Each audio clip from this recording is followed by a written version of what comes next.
Selamat datang di Reboisasi episode pertama. Ya, Reboisasi adalah salah satu program turunan dari Suara Rebuan yang diadakan oleh Metro TV tiap hari Rabu malam. Nah, ini sebenarnya adalah mini acaranya gitu, seperti podcast kecil yang akan mereview tema-tema yang sudah diulas di Suara Rebuan. Di esok harinya setiap hari Kamis kita akan mengulas kembali semua hasil obrolan itu dalam podcast Reboisasi. Nah, pada Reboisasi episode pertama ini kita sudah kedatangan MC dari host ya Host sebenarnya. dong sebutnya. Bukan MC ya sebenarnya. Host. Host dari Suara Rebuan itu sendiri ya, ada Mbak Maria. Halo. Maria. Maria aja. Oke, Maria aja, ada Kak Maria di sini dan ada juga Gradi Halo. Nagara. Gradi Nagara, pengamat politik, Ya, pemerhati. bebas lah Mas. Ya, titel belakangan nanti. Dosen politik kita. Oh, dosen ya, dosen informal sebenarnya. Ya. Dosen politik kehidupan, ya. Nah, Suara Rebuan kebetulan nih di episode pertama ini kita kan mengulas Suara Rebuan episode keempat sebenarnya. Iya. Jadi Yang di soal diskriminalisasi kemarin. ya tentang kriminalisasi Sorry, berpendapat. berpendapat, ya. Jangan ada diskriminasi saat berpendapat ya, gitulah Oke, ya. intinya sebenarnya tentang diskriminasi, kebebasan berpendapat. Iya, sih kebebasan sebenarnya. berpendapat, Iya. ya betul. Nah, itu mengundang sebenarnya mungkin penyintas kali, mereka itu penyintas kriminalisasi karena emang beberapa narasumbernya itu orang-orang yang pernah dikriminalisasi oleh pemerintah. Ada Mas Saud Situmorang kan, kemudian ada Refli Harun juga sekarang lagi mengalami. Lagi hot ya kasusnya lagi hot. ya. Ada Refli Harun, ada juga Melki Sedekuang dari kelompok anak mudanya, dan ada Usman Hamid sebagai pakar dia sebenarnya. Iya betul, aktivis ini ya, maksudnya yang lebih memahami mengenai hak asasi manusia kan. Iya, Kebebasan iya, berpendapat itu merupakan hak asasi manusia. Iya. Nah, lu nonton gak sih? Nonton dong. Oh iya, nonton. Mbak Maria nonton gak? Mau gak mau Oh iya, karena suaminya kan hostnya. nonton siaran tundanya juga loh. Oh iya, wajib evaluasi ya. Evaluasi dong. Cuci muka, gosok gigi, evaluasi. Nah, tapi sebenarnya yang jadi pertanyaan menarik itu kenapa kebebasan berpendapat gitu? Maksudnya kenapa itu penting untuk di-highlight gitu? Kalau menurut kalian? Kalau menurut lu Grat, kenapa kebebasan berpendapat itu di momen ini nih jadi penting untuk di-highlight? Ya, jadi kebebasan berpendapat itu kan gini, kita harus ngelihat kebebasan berpendapat itu dalam prinsip keadilan dulu. Jadi kalau kita ngomonginnya di prinsip keadilan, berarti itu kan basisnya hak ya. Nah, kalau dia hak, berarti dia itu harus melekat pada semua warga. Jadi itu harus setara tuh. Semua warga tuh punya hak itu, hak kebebasan berpendapat. Nah, itu dari mana? Itu dari konstitusi, Undang-Undang Dasar 1945. Cek aja pasal 28E ayat 3 tuh. Itu kan soal kebebasan sipil ya. Kebebasan sipil tuh artinya kebebasan berpendapat, berekspresi gitu ya, kebebasan berserikat, berorganisasi itu dijamin oleh konstitusi. Jadi kalau ada tindakan-tindakan yang menentang itu ya, atau yang tadi dalam kasus yang Mas Ausof bilang tuh kan, dikriminalisasi orang-orang yang bersuara kritis terhadap pemerintah, berarti orang yang melaporkan atau pemerintah bahkan mungkin yang melaporkannya gitu kan, yaitu dia sudah memunggungi konstitusi karena dia melanggar konstitusi. Bahasanya memunggungi. Begitu, bener ya? Oke. Memunggungi. Kalau menurut Mbak Maria, kira-kira kenapa itu jadi penting kebebasan berpendapat? Isu ya, dan beberapa kali terjadi. Mungkin yang kita lihat sekarang itu kasus misalnya Rocky Gerung yang juga menyeret Bang Refli Harun gitu. Iya. Kemudian ada Mas Melki juga. Kalau Mas Melki itu bahkan gak ada kriminalisasinya. Tapi dia lebih ke intimidasi. Jadi itu gak melulu soal kriminalisasinya. Iya benar. Gak melulu soal itu. Yang itu memang pasti cepat jadi viral ya. Tapi banyak banget di bawah-bawah sana yang kita gak tahu. Karena ada kalau gak salah kemarin tuh datanya ada sekitar 390 kasus dari tahun 2019 tuh, sepanjang tahun 2019 sampai 2022. Nah itu kalau nggak salah data di Suara Rebuan, mungkin boleh dicek kemarin. Itu adalah orang-orang yang tertangkap 361 apa? Ya intinya di atas 350 kasus orang-orang yang dapat intimidasi. Pokoknya dapat perlakuan-perlakuan yang nggak menyenangkan, nggak cuma hanya dipidanakan atau dilaporkan gitu kayak Bang Refli. Itu menjadi penting untuk kita bahas karena sebenarnya banyak di luar sana yang nggak terlihat orang-orang yang nanti terus tiba-tiba mereka diancam lah keluarganya, kemudian dilaporkan banyak banget yang terlihat ini hanya di permukaan tuh orang-orang yang lebih mendekat kayak public figure dan segala macam bisa dapat perhatian gitu. Tapi kalau yang di luar itu kayak kriminalisasi petani gitu misalnya ya, aktivis-aktivis Ya, grassroots kan betul. banyak mengalami itu kan banyak, sebenarnya. Betul, banyak sekali itu. Jadi sebenarnya represi itu Yes, nggak selalu represi. bentuknya kriminalisasi, Nggak tapi selalu. ada metode-metode represi lain ya sebenarnya. Mas Maliki ceritanya tuh kemarin dia tuh diancam keluarganya, terus Hmm. kayak ditelepon kenapa harus kayak gini dan Atau nggak jelas gitu diretas. Oh ini hacking, ada loh. Hacking. BEM UI akun BEM-nya ya. sekarang Twitternya nggak gitu, jadi macam-macam Ya. gitu bentuknya. Iya, dia sebenarnya tapi kan memang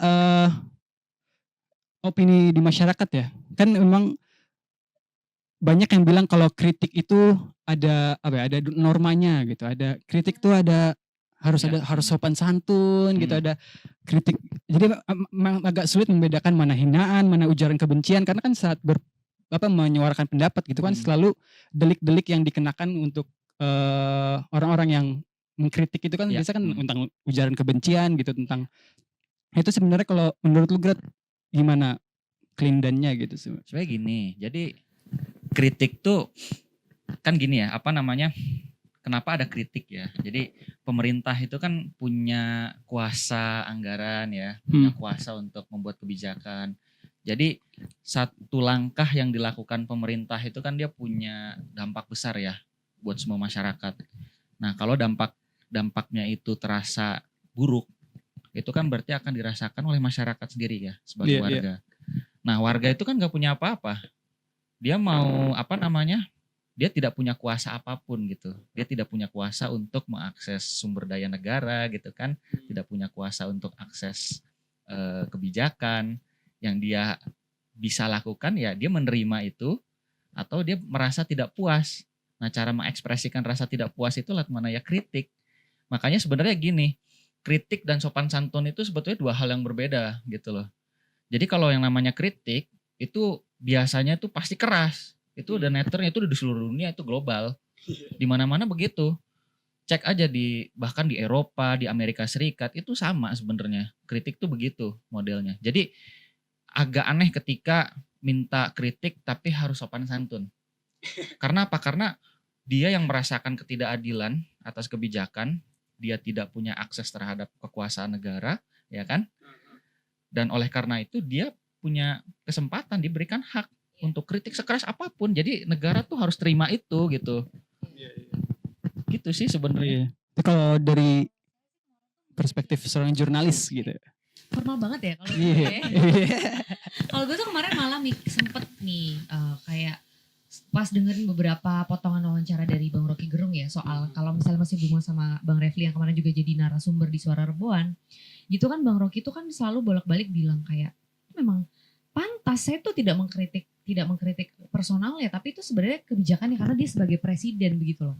Jadi itu tuh saya sempat agak ada kayaknya tapi bisa deh dengan yang lebih enak lagi gitu didengar ya untuk kritiknya gitu. Tapi kemarin pas lagi ngobrol sama para narasumber di situ saya kayak ngerasa oh iya benar juga ya. Karena selama ini sudah dilakukan kok yang secara baik-baik kritik itu di mana-mana. Tapi apa hasilnya? Enggak ada. Kita ngelihat sesuatu perubahan. Ibaratnya nih misalnya lo gue panggil kayak Mas jangan gitu dong. Mas jangan gitu dong gitu. Mungkin lo kayak lagi gak denger atau apa. Mas jangan gitu dong. Akhirnya kan jadi kayak woi lu lama-lama digampar. Betul ya kayak gitu. Sebel digampar. Kayak notice gitu loh. Ngebangun awareness lah gitu. Kan, dinotis kan setelah ini jadi viral orang jadi kayak membicarakan dan terjadi perdebatan maksudnya jadi kayak nyampe gitu loh. Iya. Karena selama ini tuh nggak semuanya kritikan yang disampaikan dengan santun itu nyampe ke publik. Nah, itu poin yang disampaikan sama ini kemarin semalam juga ya. Bang Saud Situmorang, iya. Selain itu ada menarik juga sebenarnya tentang kritikan ini. Jadi ini di Vox Popnya Suara Rebuan juga sempat naik, sempat tersampaikan gitu. Jadi banyak yang bilang kalau lu kritik-kritik doang tapi nggak ada solusinya gitu. Jadi ada ekspektasi gitu untuk orang yang mengkritik itu. Nah itu salah tuh Mas. Ngasih solusi. Gak gitu. Gini loh, solusi itu ya pemerintah. Kan saya bilang tadi ya, yang namanya negara itu dia punya kuasa. Dia tuh punya anggaran gede tuh yang jumlahnya triliunan. Ya itu dia pakai itu untuk warganya. kan mereka dipilih lewat pemilu, ya kan? Rakyat itu memberikan mandat kepada para pemimpin untuk mengelola negara ini. Iya. Ketika dia dikasih mandat, dia punya hak untuk menggunakan anggaran yang besar itu dengan kewajiban untuk memberikan kesejahteraan kan Iya. bagi warganya. Nah, jadi solusi itu harusnya datang dari negara. Iya. Kok aneh gitu loh. Kita suruh mikir. Kenapa kita disuruh mikir gitu loh. Ini rakyat kecil yang udah kayak setiap hari dengan masalahnya mereka dan mikirin perut aja udah susah. Iya, itu Terus salah mereka gitu. menyampaikan itu Mm-mm. kayak tolong Pak bantu kami karena kami tuh di sini tuh misalnya kekurangan ini begitu ya. Yang membuat kita tuh jadi tingkat kemiskinannya masih rendah misalnya. Terus mereka suruh mikir solusi. Capek gak sih? Iya, enggak gitu lah. Kayak kalau Melki semalam juga sempat ngomong juga tuh. Iya. Kalau misalnya kita disuruh cari solusi juga ya kita tukeran tempat aja Iya, gitu. Benar, itu benar. benar. Kita tukeran tempat. Atau dibayar. Atau malah bayar gua cari solusi. Cari gitu. solusi. Kalau itu nanti jadi konsultan, Bang. Konsultan vendor pemerintah gitu ya. Nah, berarti emang sebenarnya berarti cara pemerintah merespon kritikan itu berarti sebenarnya sangat tergantung pada pemimpinnya ya gak sih? Ya betul, tergantung Kayak pemimpin. misalkan pas zaman Orde Baru kan dulu Kayak cara tiba-tiba hilang tiba-tiba gitu hilang kan. gitu kan. Iya. Ini sih jauh lebih baik. Kita tuh sudah Nah, ya harus diakuin bahwa Indonesia tuh demokrasinya masih jauh lebih baik begitu. Tapi ada penurunan, Mas. Kemarin data-datanya sudah kita sajikan juga tuh di Suara Rebuan. Ada penurunan yang cukup signifikan dari neraca demokrasi kita gitu. Artinya tidak sebebas dulu, tidak sebebas sebelumnya. Iya. makanya setelah reformasi mungkin ini cukup parah untuk periode sekarang, setuju atau enggak?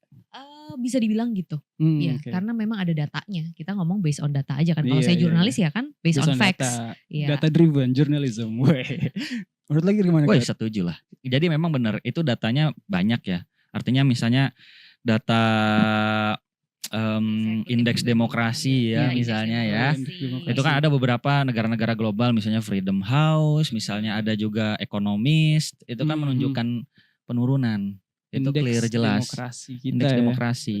Betul. Nih, saya juga ada juga nih data-data indeks demokrasi. Kemudian bahwasanya itu misalnya kemarin itu Amnesty International mencatat setidaknya dari 2019-2022 itu tadi ternyata ada 328 kasus serangan fisik dan atau digital terhadap masyarakat dengan setidaknya ada 834 korban. Serangan fisik. Iya, represi Frontal itu tadi. Frontal sekali kan gitu.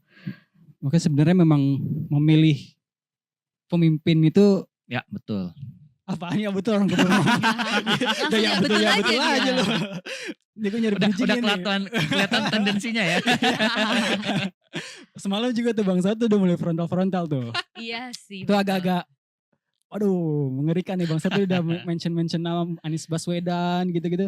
Dan emang sebenarnya Tunggu 2024 kalau kata Bang Refli. Iya kan 2024. 2024 siapapun dia juga pasti akan berubah dong pemerintahan Iya. kita. Jadi ya sudah pasti itu akan ada perubahan. Dan sebenarnya itu minggu lalu pun Anies sebenarnya sempat ngomentarin juga tentang pasal-pasal karet gitu.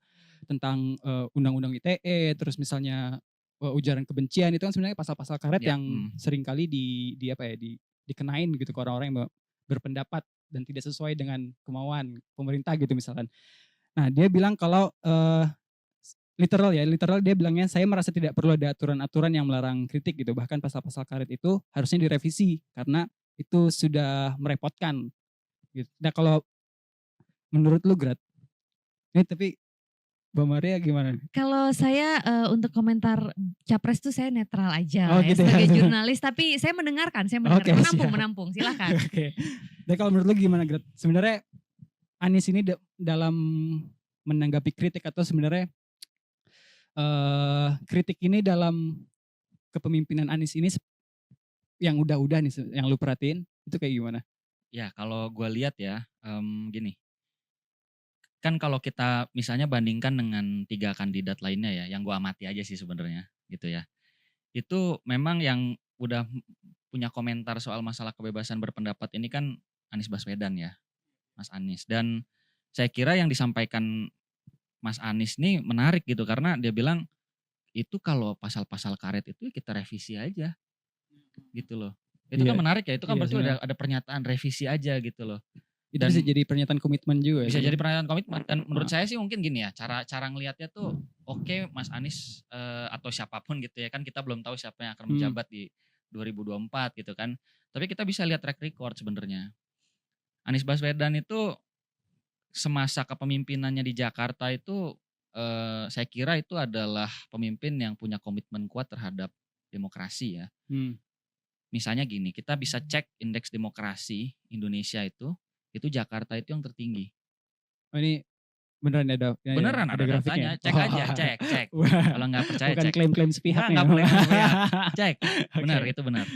Terus yang kedua adalah Mas Anies itu bisa bahasa konsepnya tuh melembagakan demokrasi. Mungkin kalau ada yang pernah dengar istilah Jakarta Kota Kolaborasi, Iya. kolaborasi itu kan demokrasi. Bentuk formalnya demokrasi itu ya salah satunya bentuk kolaborasi ya, tata kelolanya, manajemen publiknya lah kalau dalam bahasa administrasi publik itu kan. Nah, kolaborasi itu kenapa dia dekat dengan demokrasi? Karena kolaborasi itu kan ngajak orang lain, pihak lain di luar pemerintah untuk terlibat dalam perumusan kebijakan. Itu kan demokrasi tuh, itu demokrasi yang paling esensial tuh. Jadi paling dasarnya itu adalah kebebasan berekspresi, ya kan. Setelah itu adalah baru bagaimana warga itu bisa ikut. Dan kalau kita cek zamannya Mas Anies misalnya penataan kampung itu kan clear tuh, demokrasi substansial itu tuh berjalan tuh, partisipasinya jalan, warga diajak ngumpul, bikin rencana bareng-bareng gitu kan, mikirin gimana nih kampungnya mau dibangun seperti apa, warga terlibat penuh, itu kan bagian dari demokrasi yang penting yang itu dilembagakan oleh pemerintah gitu. Jadi buat saya sih apa yang dilakukan Mas Anies dalam konteks demokrasi ini ya Mas Anies taat konstitusi, teguh dengan konstitusi karena ya itu ada jaminannya di Undang-Undang Dasar dan beliau praktekkan. Kebebasan berekspresi juga coba cek kayaknya Mas Anies nggak pernah deh midanain orang gitu misalnya. Yang ngata-ngatain kan banyak banget kan, hate speech banyak banget itu. Kadrun gitu kan, wan abut, macam-macam tuh kan. Tapi nggak ada yang dipidanain. Jadi ini buat gua lah ya gitu ya. Ini gua saya gue ganti-gantian banget ya. Gak konsisten banget. Gak apa-apa, baru episode pertama. Apa namanya? Itu ya itu tadi dia komitmen kuat demokrasinya tuh sangat tinggi gitu, dan itu terbukti dengan track recordnya di Jakarta. Oke. Kalau Kamaria ini nggak harus spesifiknya saya, tapi sebenarnya menurut Kamaria pemimpin dalam menanggapi kritik tuh sebenarnya semestinya tuh gimana ya gitu. Sebenarnya sih pemimpin dalam menghadapi kritik tuh ya memang harus diterima. Mau gak mau dia berada di kursi kepemimpinan ya dia sudah harus siap menerima kritik bahkan hujatan. Itu saya setuju. Terlepas dari caranya ya, ada yang mungkin caranya dengan cara baik-baik, yang dengan cara elegan segala macam, tapi itu kan selera ataupun subjektivitas dari masing-masing orang yang kita nggak bisa kontrol gitu loh. Janganlah kita tuh, menurut saya janganlah kita fokus terhadap bagaimana cara dia menyampaikan, tapi fokus sama kritiknya gitu loh, dan fokus cari solusi untuk kritik itu. Jangan minta orang yang ngasih kritik justru ngasih solusinya gitu. Nah kayaknya ini kebalik-balik sih, lagi ada kebalik-balik. Mungkin yang kayak gitu tuh takutnya jadi bisa dibilang pemimpinnya jadinya baper dong, malahan gak siap jadi untuk di kursi pemimpin gitu. Ya pemimpin udah pasti akan dibicarakan dan akan dihujat gitu. Itu adalah keniscayaan, konsekuensi. Siapapun pemimpinnya pasti ada yang suka, ada yang enggak gitu kan. Dari satu episode ini sebenarnya bisa dibedah banyak banget ya sebenarnya. Seru-seru soalnya kemarin narasumbernya. Dan ini baru episode keempat dan masih banyak episode lain yang akan kita bahas gitu di Suara Rebuan, dan kita kulik di reboisasi ini. Nah, jadi buat kalian semua yang penasaran untuk ini, karena kita tadi ngebahas sebenarnya di tataran atas doang, ini masih kulit doang kita ini, masih lucu-lucu. Untuk yang lebih dalamnya lagi kalian bisa nonton diskusi penuhnya Suara Rebuan di Metro TV, di channel Metro TV ya. Channel Metro TV ada. Betul, ada YouTube-nya, ada website-nya, itu lengkap deh. Tinggal search aja Suara Rebuan Metro TV. Atau jangan lupa nonton setiap hari Rabu jam 7 malam. Oke. Nah, mungkin sekian aja dari saya, Ausof, dan saya apa gua nih? Oh iya, gue juga ikut-ikutan labil kan. Oke, mungkin dari gua Ausof sekian. Gua Gradi juga sekian lah udah. Gua Maria juga sekian. Oke, sampai jumpa. Sampai jumpa, thank you. Assalamualaikum warahmatullahi wabarakatuh. Waalaikumsalam.